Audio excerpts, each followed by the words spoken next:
ซุปหมากลิ้นไม้เฮ็ดซุปคือเฮาซุปผักเนี่ยแซ่บคมเขาเอิ้นหมากลิ้นฟ้าหมากลิ้นไม้หั่นน่ะคมเนาะแต่ส่วนตัวหันมักหั่นน่ะสิกินแต่บ่กินดิบเด้อบ่มักเคี่ยวเนาะแต่ว่าจี้เนาะจี้เอาไปเผาหั่นน่ะเอาไปจี้แล้วก็เอามาล้างซุปเป็นแซ่บค่อยมักค่อยซื้อสั่งซื้อนำเลยคนไทยเพิ่นค่อยเห็นตลอดเขาโพสต์ค่อยมักถามแต่มันอยู่ไกล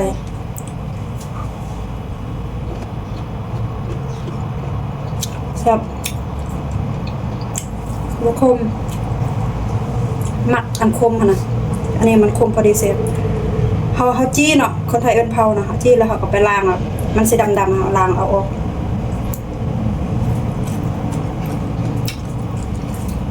เอามือนี่แหละแซ่บ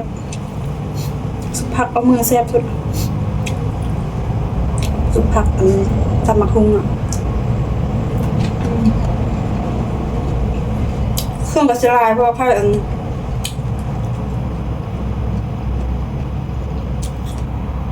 มีถั่วดินเนาะถั่วดินคนไทยเอิ้นถั่วลิสงค่ะถั่วดินแล้วก็นะงาเนาะแล้วก็ทิ้งหัวหอมแดงกระเทียมมะเขือดิบแล้วก็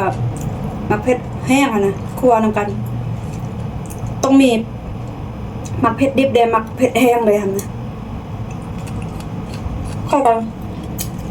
น้ำเผ็ดแห้งค่อยคั่วแบบนี้เนาะเฮ็ดลาบได้เฮ็ดหยังเฮ็ดกินส้มมันง่ายแซ่บ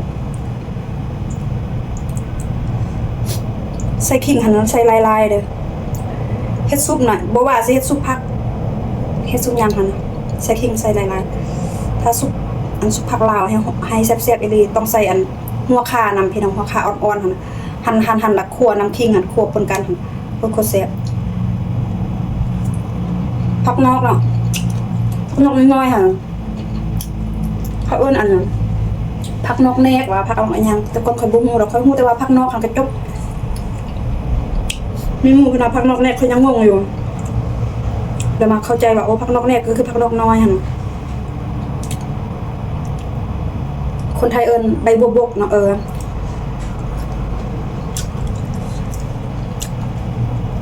ซุปหมากลิ้นไม้เบิ่งงาเบิ่งถั่วลิสงคนหลายเครื่องคนหลาย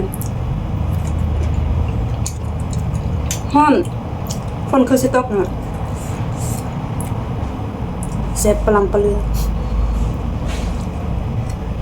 ใส่ขิงละลายหอมๆขิงอยากให้เบิ่งฟังรังนี่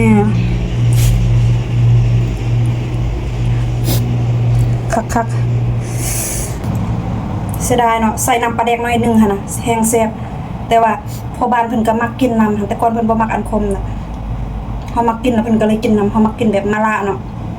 มะระขี้นกมะระใหญ่ค่ะนะเฮ็ดแกงมะระไปเฮ็ดผัดมะระนะใส่ไข่แล้วก็เจียวมะระเจียวใส่ไข่ค่ะนะเพิ่นก็กินน้ำเฮาแล้วก็เพิ่นก็เริ่มมักค่ะนะแต่ว่าเพิ่นบ่มักกินปลาแดกเนาะค่ะก็เลยบ่ได้ใส่น้ำตาล